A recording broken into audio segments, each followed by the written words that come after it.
Hola a todos, mi nombre es Liz Posada y bienvenidos a la clase de Ven Sígueme. Hoy, en el Antiguo Testamento, Éxodo del capítulo 35 al 40 y el libro de Levítico.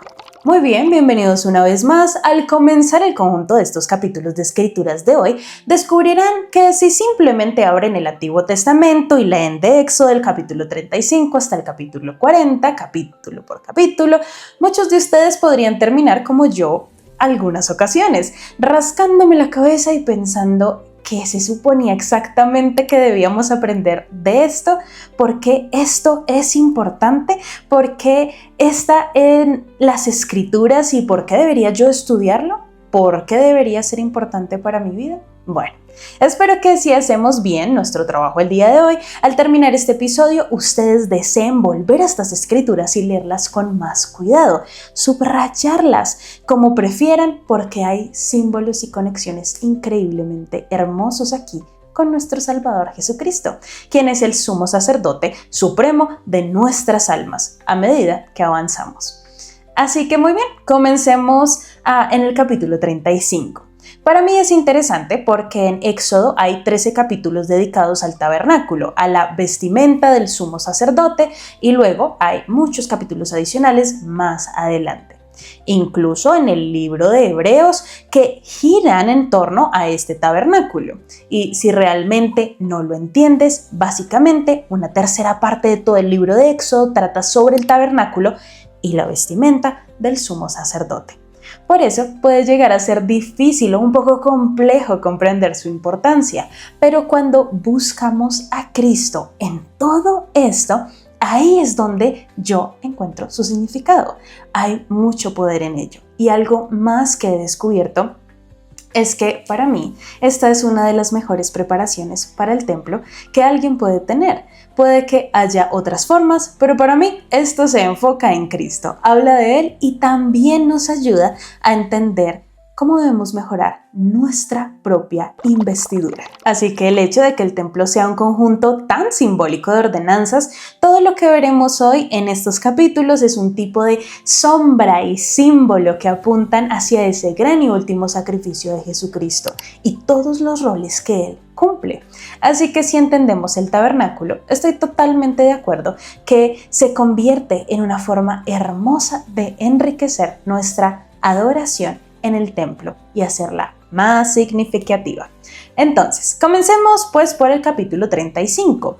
Curiosamente, no directamente en el tabernáculo ni con algo relacionado en él, sino con el día de reposo. El Señor vuelve a reiterar este mandamiento. Mira el versículo 2, 6 días trabajará, pero el día séptimo os será santo, el día de reposo dedicado a Jehová, cualquiera que en él hiciera algún trabajo, morirá. Supongo que podemos agradecer que no vivimos en esa época, donde las sanciones por quebrantar ciertas leyes eran un poco diferentes. Y me gustaría aquí agregar algo. Me parece interesante que esto esté directamente conectado con el tabernáculo, porque en esencia está diciendo, aunque estén construyendo el santuario, deben honrar el día de reposo mientras lo hacen. Es así de importante, lo cual es fascinante porque en la epístola a los hebreos, como ya lo mencionamos, se hablará mucho del día de reposo y del tabernáculo usando expresiones como procuremos pues entrar en ese reposo. Y es interesante pensar en trabajar para entrar en el reposo. Quiero contarles que en algunas ocasiones he visto videos de Israel. No sé si ustedes lo conocen personalmente, déjenme saberlo en los comentarios.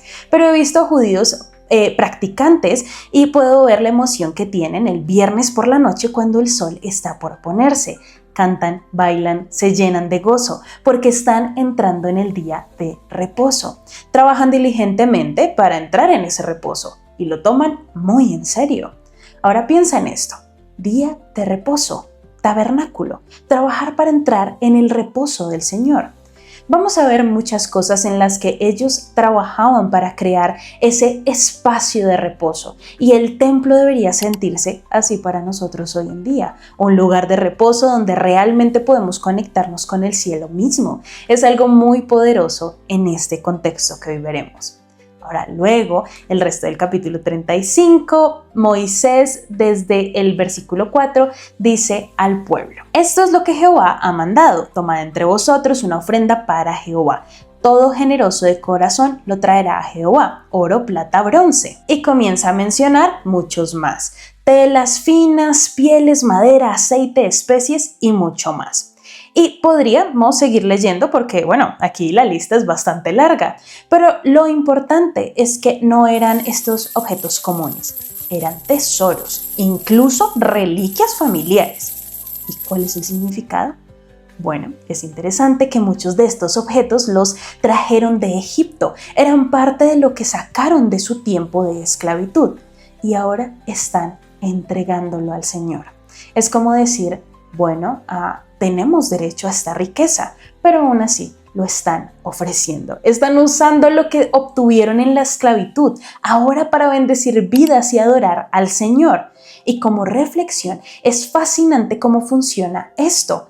Cuando haces una ofrenda al Señor, no es que Él necesite esas cosas. Él ya las posee todas. No está en el cielo emocionado por recibir oro o dinero. Lo que importa no son los objetos, sino este corazón dispuesto a soltar algo valioso.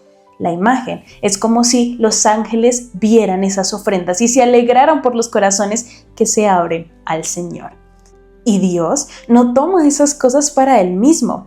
A través de Moisés, Aarón y los artesanos, las convierte en bendiciones para todo el pueblo. Toma entonces algo temporal y lo transforma en algo de valor eterno. Así también ocurre hoy en día con nuestros diezmos y ofrendas. Ahora, luego, al finalizar el capítulo 35, se menciona nuevamente a Bezalel y a su hijo Aholiab, disculpen si no lo pronuncio muy bien, quienes son los artesanos que Dios preparó para construir el tabernáculo, junto con otros que los ayudarán. Y esto nos lleva entonces al capítulo 36, donde el pueblo continúa trayendo sus contribuciones. Y creo yo que ahí es donde comenzamos a hablar de lleno del tabernáculo. Y creo que será útil primero a repasar el plano básico del tabernáculo. Yo les iré colocando algunas imágenes porque eso ayuda a sentar las bases, ya que aunque hay algunas similitudes con los templos modernos, también hay muchas diferencias. Porque algunas personas pensarían, y este es un ejemplo, en el templo de Salomón o en el templo de Herodes, el segundo templo en Jerusalén que estaba allí cuando Jesús visitaba Jerusalén. Y entonces podríamos llegar a pensar, oh, el templo es este lugar tranquilo y pacífico donde puedo ir para recibir revelación y conectarme con Él. Pues en ese tiempo no era un lugar tranquilo ni pacífico. Había un olor fuerte, sangre, ruido, corderos y básicamente esto era como un matadero de muchos animales y en épocas de festividades miles y miles de animales se encontraban allí si consideramos los registros y cifras del pueblo judío. Entonces, aquí tienes un esquema básico del tabernáculo. Tienes el lado este, así que ponemos aquí el lado este, la puerta oriental. Y luego, al entrar, vamos recorriendo estos elementos. Entonces tenemos el altar del sacrificio, luego la fuente, la ver, después de la menora, luego al altar del incienso, la mesa de los panes de la proposición y finalmente el arca del pacto.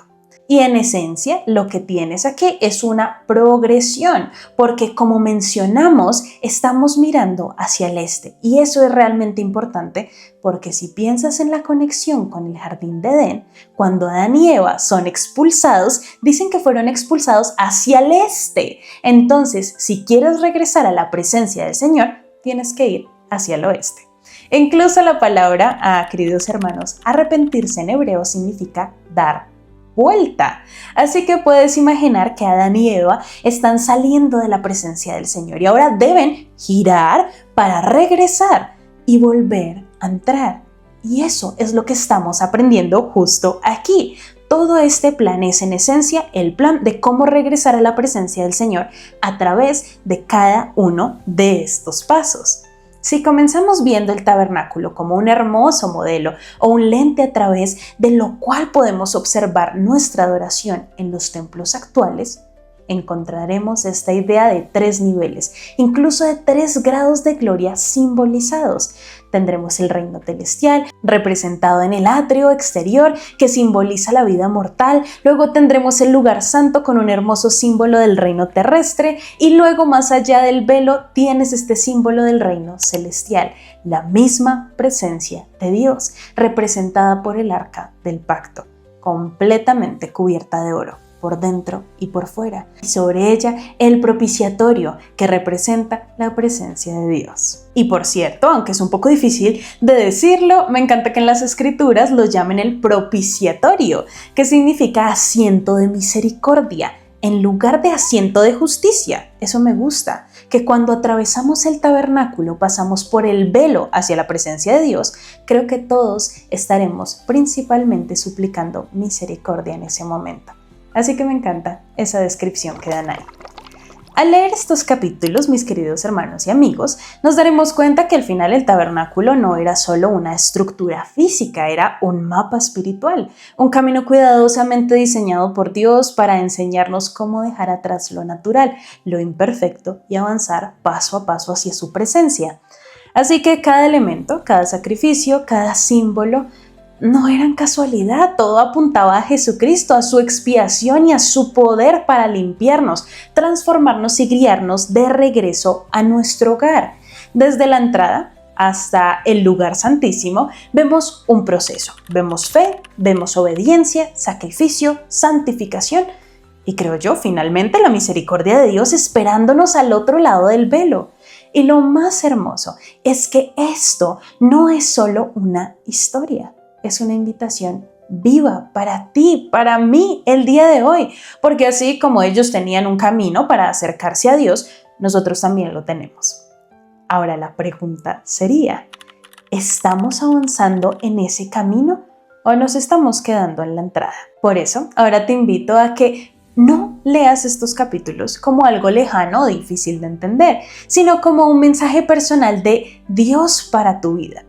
Te invito a que por favor estudies estos capítulos, busca los símbolos y pregúntate qué te quieren enseñar y permite que el Señor te muestre cómo esos mismos principios pueden acercarte más a Él. Testifico que cuando empezamos a ver las Escrituras de esta manera, dejamos solo de leerlas y entonces empezamos a hacer lo más importante, empezamos a vivirlas. Muy bien, mis queridos hermanos y hermanas y amigos, eso ha sido todo por nuestro Ven Sígueme Express.